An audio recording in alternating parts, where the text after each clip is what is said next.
Hey, what's up everyone? Ben at ProFixerr, and today on the bench I have a little bit of an older device. A lot of you have probably owned one of these, but probably haven't played it in quite some time. It's an Xbox 360 Slim. If you know anything about the older Xboxes, they had this strange overheating issue, and a lot of times the overheating issue wasn't from overheating at all. It was like this false overheating detection.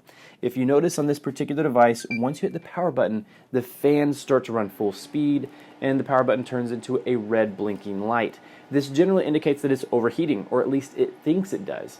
But in this particular case, we just powered it on, so it's impossible that it could be truly overheating. And what we're going to be doing is we'll take this one apart, see if we can't fix it, and then we're going to power it up and see if the issue is resolved. Everything on my workbench is linked up in the description below, so feel free to check that out. And as well, don't forget to subscribe and like this video. Without further ado, let's get started on this Xbox 360 Slim.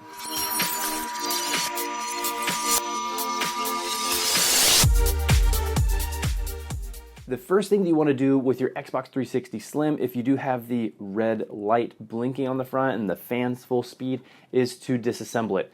There are a lot of great disassembly videos. I recommend following one of those. We're actually going to speed up our disassembly and make it a time lapse to make this video even quicker so we can focus on the board level work. So let's get started on that.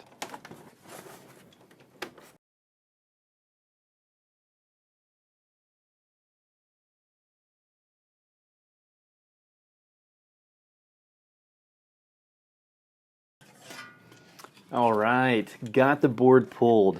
And so there is a little line of resistors that lie right next to the heatsink that we're going to test.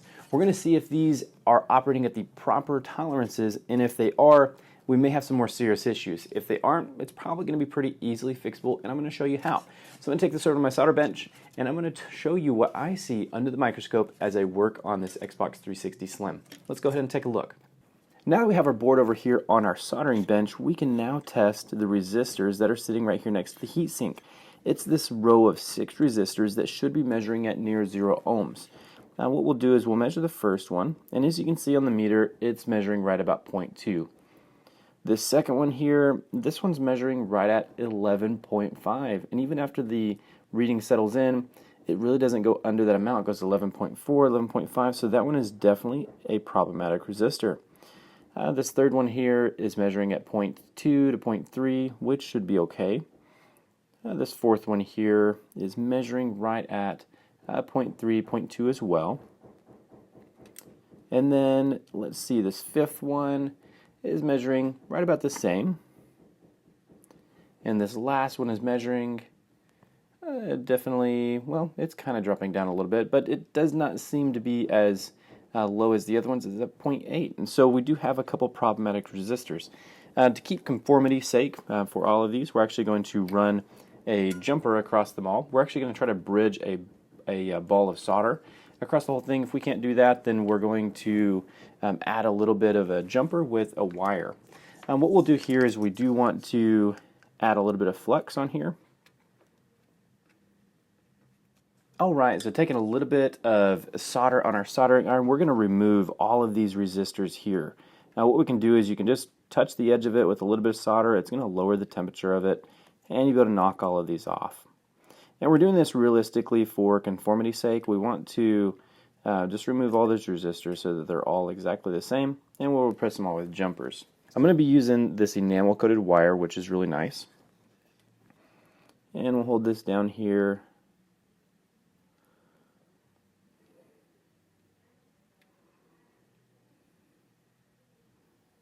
And there we go.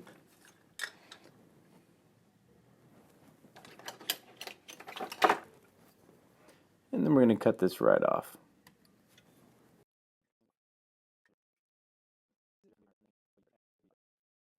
Alright, and here we go. And there's one last thing that I'm going to do on here. I'm going to get my hot air, and we're going to just refresh these pads just a little bit of what we've done, and it's going to help it look a little bit nicer.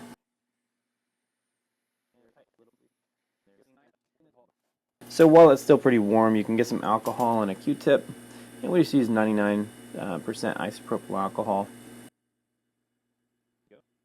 And these should definitely be, these are all soldered well, so this hopefully will fix our issue.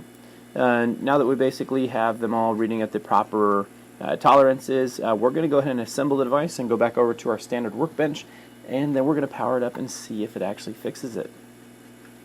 Since some of the resistors identified as bad and we're able to replace those with jumpers to bring them back to the proper values, we should now reassemble the device. So we're going to go and do that now, and then we're going to power it up and see if our red blinking light issue is gone. Hopefully this corrects the issue and it'll power up. But let's start assembling.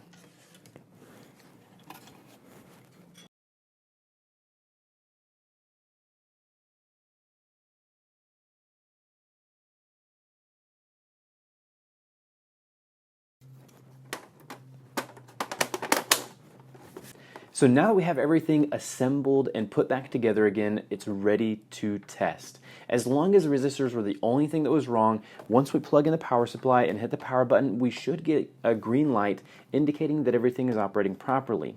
If we get the red blinking light again, there may be other issues with this particular console, which due to the age, unfortunately, we're not going to investigate. However, the line of resistors that read at the improper ohms is a pretty easy fix for just about anyone with a little bit of soldering skills. So we do recommend actually carrying out this repair if you are confident and if you've soldered a couple things before. So let's go ahead and plug in the power supply and see if it resolves the issue. So plugging that in, we're going to hit the power button here, which now that we do, we're going to wait a couple seconds, and there's actually no increased fan speed. And looking at the button itself, it is staying green. So the only last thing that I would recommend to do if you're in this situation is to plug it into a TV and ensure that it's displaying properly and that it's operating fully functional. We're going to assume, as far as for the purpose of this video, that everything is, because we're getting a green light, it's no longer blinking red, and the fans are just at a low level per. Appreciate y'all watching this video and following us through this whole repair. We did no investigation work before the video. We literally just took it step by step and recorded each step of the way, and we were just as clueless as you if it was actually going to work. So I'm actually very excited to go plug this into a TV to ensure that it's fully operational. Everything that you see in my workbench is linked up in the description below. As well, we teach advanced console and iPhone micro soldering courses. Follow the link below to check out those as well. And we'd love to teach you with our at your own pace, fully online micro solder training. If you like this video, go ahead and hit the like button. If not, the dislike button seems to work okay too. Don't forget to subscribe and turn on the notification bell. Thanks for following me through this particular repair, and I'll catch you on the next video.